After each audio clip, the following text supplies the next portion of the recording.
जय राधे जय राधे जय राधे जय जय राधे राधे।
Go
জয় নিত্যানন্দ জয় গৌরচন্দ্র জয় রাধা বল্লভ জয় জয় জয় জয় নিত্যানন্দ জয় গৌরচন্দ্র জয় রাধা বল্লভ জয় জয় জয় নিত্যানন্দ জয় গৌরানন্দ জয় রাধাবল্লভ জয় জয় জয় কৃষ্ণ নাম কৃষ্ণ নাম কৃষ্ণ নাম কৃষ্ণ নাম কৃষ্ণ নাম কৃষ্ণ নাম কৃষ্ণ নাম কৃষ্ণ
সমবেত ভক্তমণ্ডলী সাধুগুরু বৈষ্ণব ব্রাহ্মণ মণ্ডলী পিতা মাতা সকলের চরণে শত সহস্র কোটি প্রণাম নিবেদন করে হরিনাম কর্তৃবর্গের কাছে শ্রদ্ধা অনুজানিয়ে সকল পরিবারের মঙ্গল কামনা করে শুরু করলাম আজকের হরিকথা কৃষ্ণ কথা কথা রাধা গোবিন্দের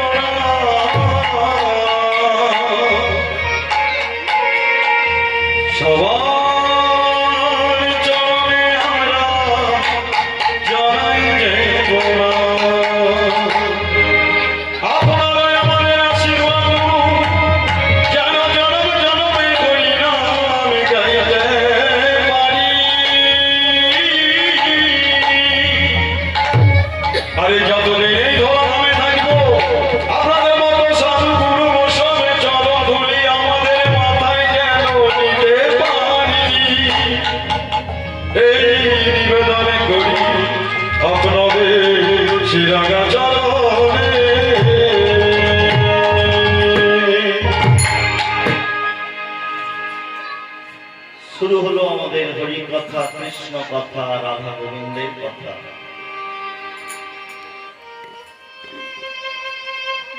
পুরুষোত্তম ক্ষেত্র জগন্নাথ ধাম,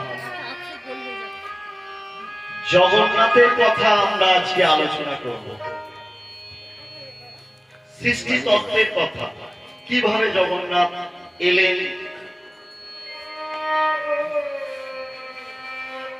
কারা কারা জগন্নাথ দর্শন করেছেন? কেউ করেনি?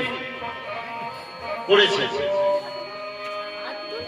জগন্নাথের কথাই আমরা আজকে আলোচনা করি, কিভাবে উনি এলেন ওই পুরী ধামে, কেন অত বড় ধাম হলো জগন্নাথ। সে তিনজন, কৃষ্ণ, বলরাম, সুভদ্রা, তিনটে মূর্তি তো, হাত নেই, পা নেই, চোখগুলো বড় বড়। কেন ভগবানের এইরকম বিভৎস মূর্তি কেন হলো? কিসের জন্য? কেই বা ওই মন্দির তৈরি করলো? আপনারা যারা গেছেন জানবেন, স্বর্গদ্বার বলে একটা জায়গা রয়েছে যেখান দিয়ে জগন্নাথ মন্দিরে ঢুকতে হয়। কেনই বা স্বর্গদ্বার নাম হলো? অনেক কিছু আমরা জানতে পারবো। 18 নালা বলে একটা জায়গা রয়েছে, না পার হলে জগন্নাথ মন্দিরে যাওয়া যায় না। কেনই বা 18 নালা নাম হলো?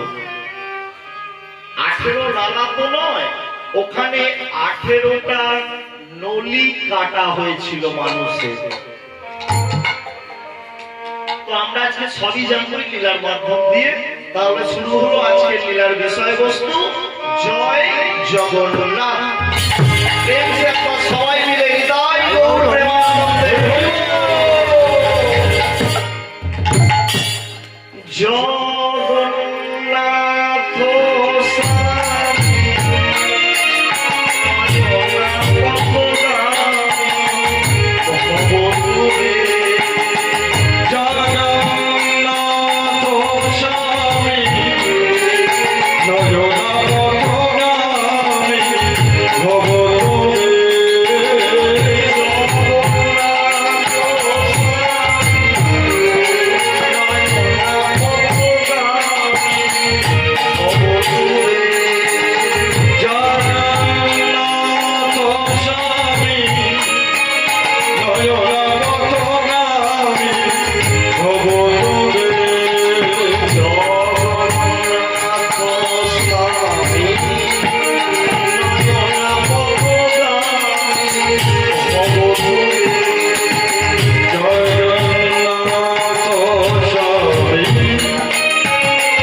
ভক্ত সঙ্গে লীলাচলের পথে ধাবিত হলেন। মনের আশা কি? জগন্নাথ দর্শন করবেন। মনের আশা সকল ভক্তকে সঙ্গে নিয়েছে। শ্রীবাস, গদাধর, অদ্বৈত, নিত্যানন্দ, কত ভক্ত, সকল ভক্তকে সঙ্গে নিয়ে প্রভু চলেছেন লীলাচল দর্শনে। যখন লীলাচলে প্রভু পৌঁছে গেছেন, সিংহ দ্বার আছে, দ্বারে এসে প্রভু চমকে গেছেন।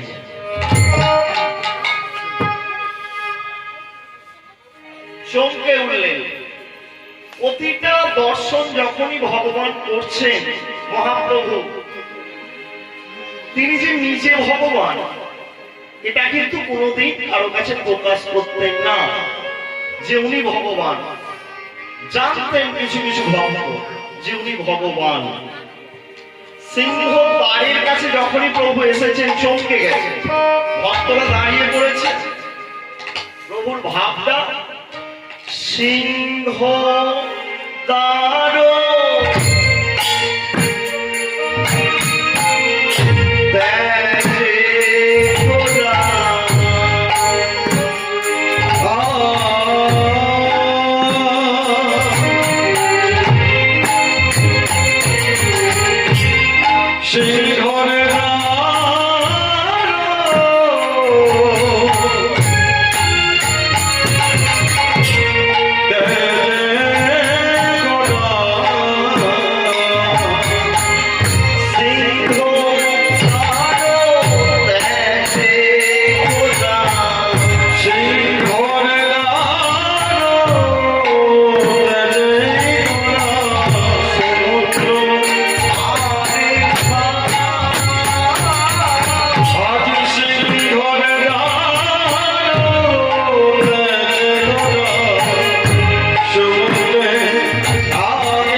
সবসময় অঝর নয়নে কাঁদছে আর মনে বলছে, কোথায় কৃষ্ণ, কোথায় আমার সেই প্রাণ গোবিন্দ, কোথায়? আমি একবার তাকে দর্শন করতে চাই। ভক্ত সঙ্গে ভক্তরা বলছে, প্রভু একই ভাব, দেখা দেখা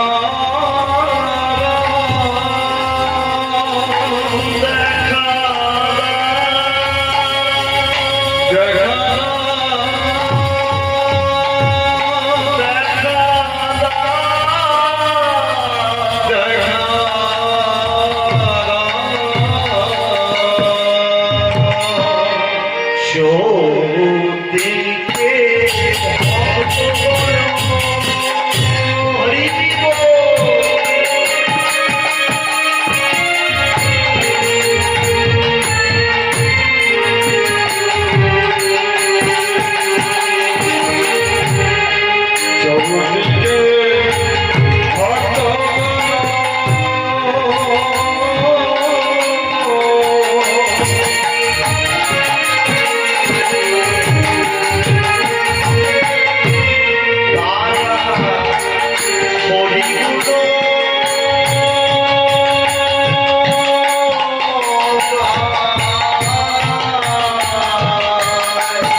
কি প্রভু আপনার ভাব দেখছি, একবার আমাদের সঙ্গে বাহু তুলে হরি বল বলে নাচছে,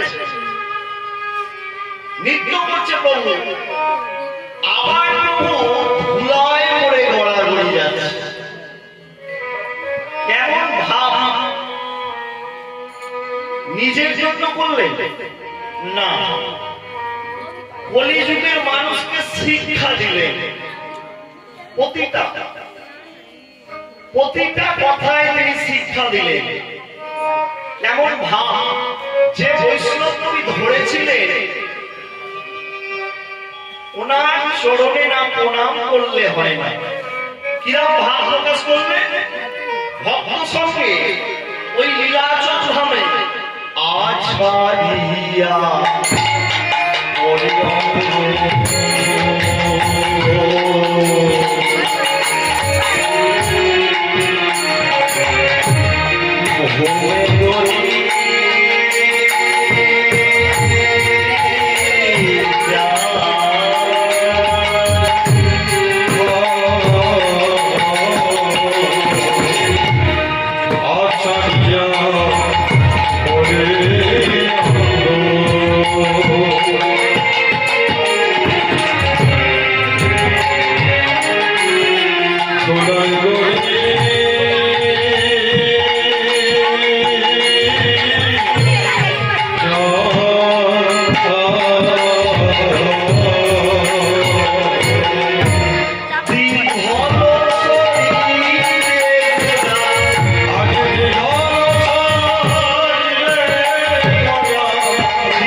বৈষ্ণব কবি লিখলেন কি না, দীঘল শরীর।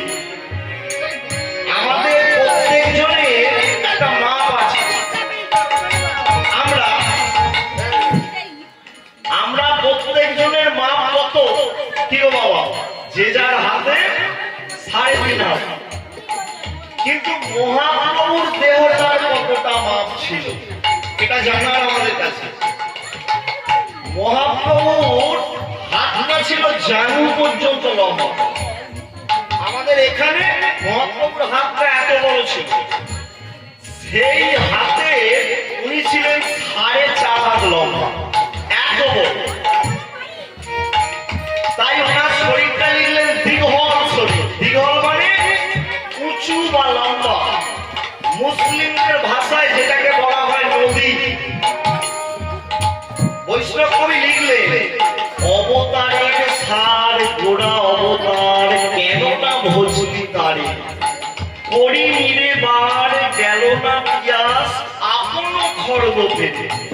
অবতারের সার। তাই বৈষ্ণব কবি লিখলেন দীঘল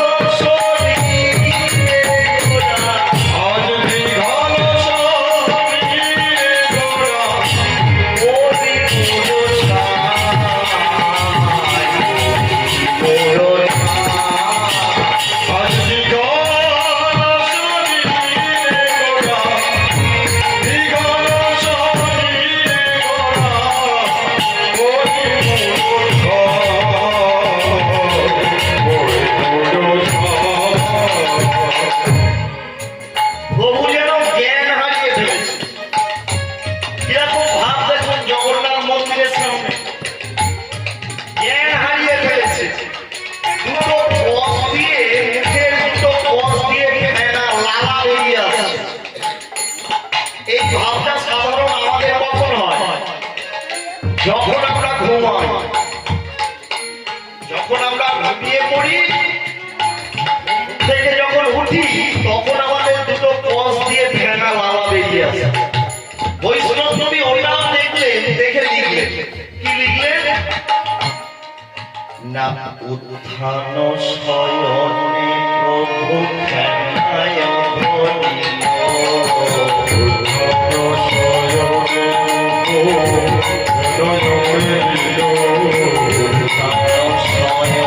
প্রভু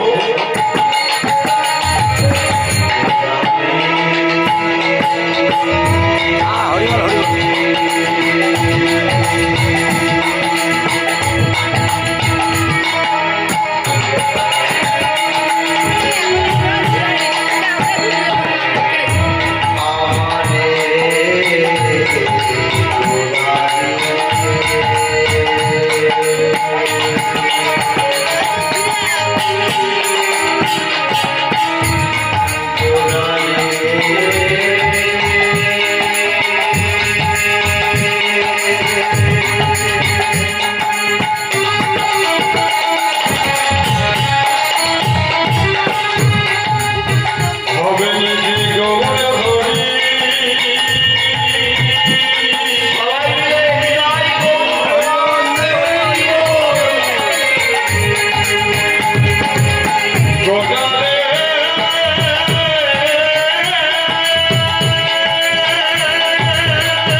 হরিবোল বললে সবাইকে দুটি বাহু তোলা উচিত। জয় যদি আমরা দিই, জয়টা কার হবে? ভগবানের নয়। উনি জয় জয় কার, ওনার জয় লাগে না, উনি জয় জয় কার। বিশ্ব ব্রহ্মাণ্ড ওনার হাতে, সবার মালিক। তাই প্রভু বললেন, বাংলা ভাষায় বলে গেলেন, তোমরা যদি দুটি বাহু তুলে জয় দাও, হরি বল বলো, তাহলে তোমরা আর কেউ বাকি থাকো না, তোমরাই জয় জয় কার হয়ে যাও। হৃদয়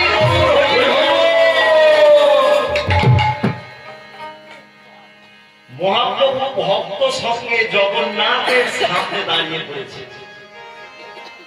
দাঁড়িয়ে জগন্নাথকে দেখছে আর সৃষ্টি তত্ত্বের কথা মনে পড়ে যাচ্ছে। প্রভু, আমি তো তোমায় চিনতে পেরেছি, তুমি কে? তুমি তো সেই কৃষ্ণ কিশোর ভক্তা। দাপর লীলা অবসর করে তোমার দেহটা একটা কাঠ হয়েছে, সেই কাঠটা ভেসে এসে তোমার দেহটা দিয়ে এই তিন মূর্তি বানানো হয়েছে। দাপর লীলায় তোমার মৃত্যুটা হয়েছে কার হাতে এটাও আমি জানি। তুমি গাছের ডালে বসে পা দোলাচ্ছি, আর জড়া ব্যাগ মনে মনে ভাবলো যে কোনো একটা পাখি বসে আছে, গাছের ডালে কোনো একটা পাখি বসে আছে। পাখি মনে করে জড়া ব্যাগ দূর থেকে তোমায় তীর নিক্ষেপ করলো।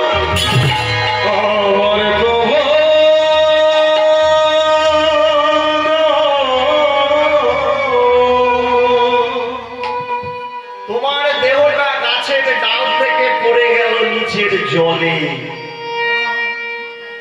জলে ভাসতে ভাসতে এসে গেল ঘোর কলি। যখনই কলিযুগ এলো, তোমার দেহটা একটা কাঠ হয়ে গেল। সেই কাঠের গায়ে অঙ্কিত হলো শঙ্খ, চক্র, গদা, পদ্ম। সেই কাঠটি ভেসে এলো সমুদ্রের তীরে। তোমারই ইচ্ছা এক ভক্ত তৈরি করলো এই তিন মূর্তি। কিন্তু প্রভু, তোমাকে যে একটা জড়া ব্যাগ তীর নিক্ষেপ করে মারলো, তুমি তো ভগবান, তুমি ফু দিয়ে উড়িয়ে দিতে পারতে, কেন মারলো না এটাও আমি জানি। অপরাধ কোনদিন বাপকে ছাড়ে না। তুমি যদি অপরাধ করো, তোমাকেই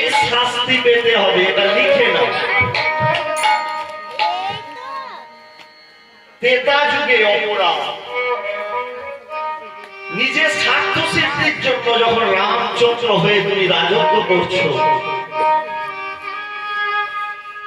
অভিশাপে তুমি জঙ্গলে চলে এলে নিজের স্বার্থ সিদ্ধির জন্য, লঙ্কেশ্বর রাবণের কাছে পৌঁছানোর জন্য, সেতু বন্ধনের জন্য তুমি সুগ্রীবের কাছে সহযোগিতা চেয়েছিলে। সুগ্রীব তোমাকে বলেছিল, সুগ্রীব তোমায় বলেছিল যে প্রভু আমি তোমায় বানর সেনা দেবো, সহযোগিতা করব, কিন্তু তার আগে আমাকে কিষ্কিন্ধার রাজা বানিয়ে দিতে হবে। কি প্রভু আমাকে রাজা বানাবে তো? কেন? কিষ্কিন্ধার রাজা হলো বালি, সুগ্রীব ছোট ভাই আর বালি হলো বড় ভাই। বিধির বিধানে যে বড় ভাই সেই রাজা, কিন্তু সুগ্রীব বলল প্রভু আমাকে যদি রাজা বানিয়ে দাও আমি তাহলে বানর সেনা দেব, তোমার সহযোগিতা করব। দুই ভাইয়ের মধ্যে তুমি ঝগড়া বাঁধিয়ে দিলে প্রভু। তুমি গিয়ে বললে যে যুদ্ধ করে জয়ী হবে সেই হবে রাজা। বালি রাজি হয়ে গেল, শুরু হয়ে গেল দুই ভাইয়ের তুমুল যুদ্ধ।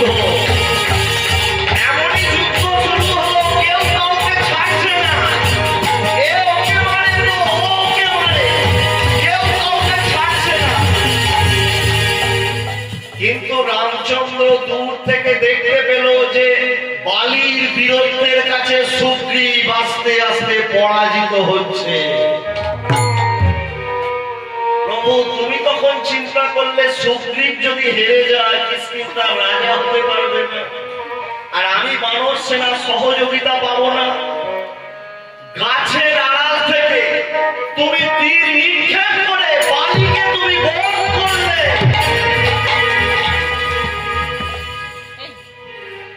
সবাই জানলো বালি যুদ্ধে মারা গেছে, কিন্তু প্রভু তুমি জানো সেই দিন কি হয়েছিল। একমাত্র দেখেছিল বালির পুত্র অঙ্গদ ছুটে এসে রামচন্দ্র দুটো পা জড়িয়ে ধরেছে। প্রভু এ তুমি কি করলে? আমার প্রভু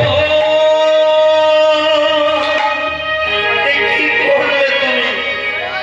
আমার প্রভু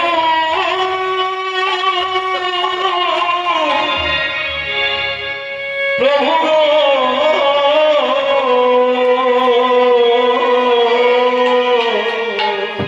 আমি কি অপরাধ করেছি যে আমাকে পিতৃহারা করে দিলে তুমি?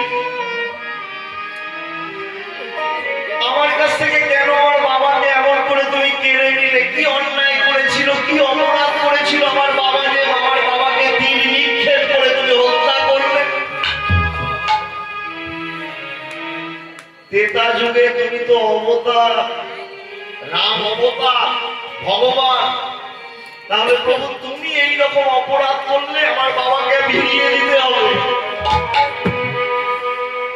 রামচন্দ্র অঙ্গদের মাথায় হাত দিয়ে বলছে, অঙ্গদ সত্যি বাবা আমি একটা বড় অপরাধ করে ফেলেছি, অন্যায় করে ফেলেছি, আমার আর কিছু করার নেই।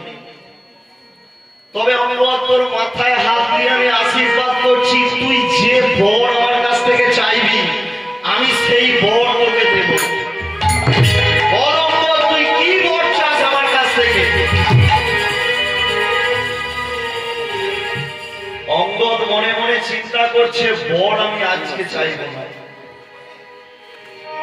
তবে এমন একটা বর আমি চাইব যে আমি আমার পিতৃ হত্যার প্রতিশোধ তুলে নেব।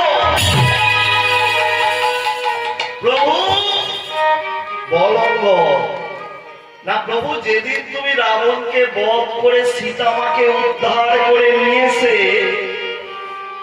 ওই অযোধ্যার সিংহাসনে বসবে, সেই দিন আমি যাব তোমার কাছে বর চাইতে, আজকে আর যাব না। ঠিক তাই হলো, রাবণ বধ হলো। লঙ্কার রাজা হলো বিভীষণ। অযোধ্যার সিংহাসনে সীতারামের যুগল উন্নতিখানি বসল। পিছনে দাঁড়িয়ে রয়েছে লক্ষ্মণ, শত্রুঘ্ন, হনুমান। চরণ তলে রেখেছে ভরত পাদুকা যুগল। মনে পড়ে গেল অঙ্গদের বর চাওয়া। এই আনন্দের দিনে আমি আজকে সবার চোখে জল আনবো। আমি যেমন কেঁদেছি সবাইকে কাঁদাবো আজকের এই দিনে। দূর থেকে চিৎকার করে উঠল, প্রভু প্রভু আমি অঙ্গদ এসেছি প্রভু।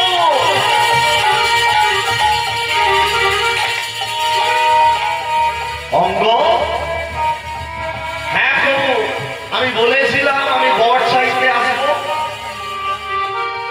বল অঙ্গদ, তুই যখন এসেছিস বল তুই কি বর চাস।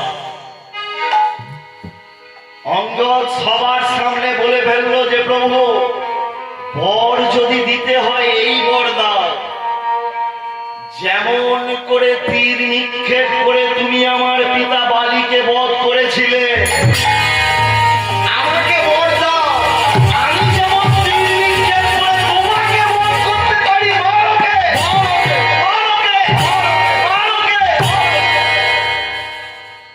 রামচন্দ্র বলল, কেউ ওর গায়ে হাত দেবে না। পাপ করেছি আমি, শাস্তিটাও নেবো আমি।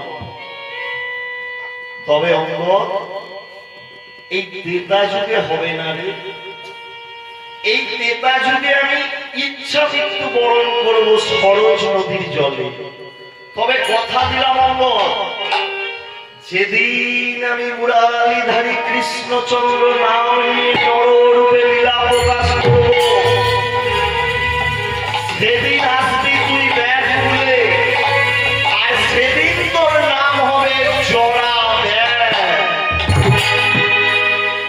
সেই জন্যই তো প্রভু জরা ব্যাগ তোমায় তীর নিক্ষেপ করলো, তোমার দেহটা গাছের ডাল থেকে পড়ে গেল নিচের জলে। এসে গেল ঘোর কলি, সেই দেহ থেকে তৈরি হলো এই মূর্তি। জগন্নাথ, বলরাম, সুভদ্রা। জয় জগন্নাথ, জয় জগন্নাথ, জয় জগন্নাথ, জয় জগন্নাথ, জয় জগন্নাথ, জয় জগন্নাথ, জয় জগন্নাথ, জয়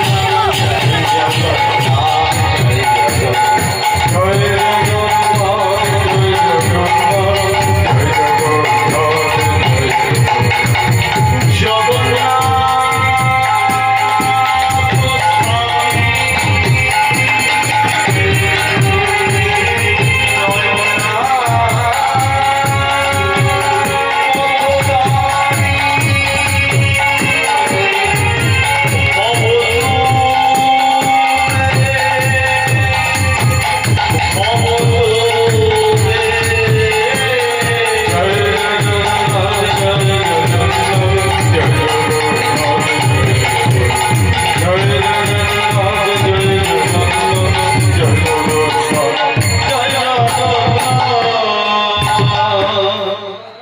ভক্তমণ্ডলী, ভক্তিমতী মায়েরা, এতক্ষণ আমরা কি জানলাম? ওই মাকে জিজ্ঞাসা করছি, চিড়ের মধ্যে হেলান দিয়ে যিনি কাজ করছেন, ঠেলে দিন একটু। কি জানলাম এতক্ষণ? না, জগন্নাথের ওই যে কাঠ, যে কাঠ দিয়ে জগন্নাথ মূর্তি হয়েছে, ওই কাঠের নাম দারু ব্রহ্ম কাঠ। আচ্ছা, এখনো কি ওই কাঠের মূর্তি রয়েছে? না, এখন কিন্তু ওই কাঠের মূর্তি আর নাই। কেন না, ওই কাঠের যদি মূর্তি থাকতো, আমরা যদি দর্শন করতাম, আমরা ইহলোকে থাকতাম না, আমরা স্বর্গে চলে যেতাম। কিন্তু আমরা তো পাপী তাপী মানুষ, তাই ভগবান ওই জায়গাটা ফাঁক রাখলেন। ভগবানের নব কলেবর হয়। যে বছর আষাঢ় মাস হয়, এই 2 বছর আগে পড়েছিল আষাঢ় মাস মল মাস। ওই বছর কি হয় না, জগন্নাথের ওই মূর্তিকে সমাধি দেয়া হয়, সমাধি দেয়া হয় অক্ষয় তৃতীয়ার দিন। আর ওই দিনকে এই কাঠ খুঁজতে যেতে হয় কোথায় না, নীলগিরি পর্বতে। কি কাঠ? নিম কাঠ।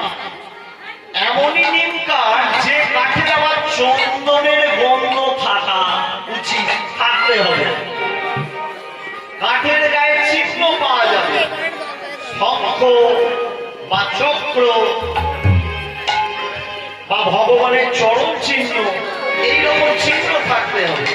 সেই কাঠ নিয়ে এসে আবার পুনরায় জগন্নাথের মূর্তি স্থাপন, পুনরায়। তাহলে আমরা সৃষ্টি তত্ত্বের কথা জানবো। এতক্ষণ আমরা জানলাম জগন্নাথের ওই কাঠের নাম হলো দারু ব্রহ্ম কাঠ। কে মন্দির তৈরি করলো, কিভাবে ভগবানের ওই রকম বিভৎস মূর্তি তৈরি হলো। ইন্দ্র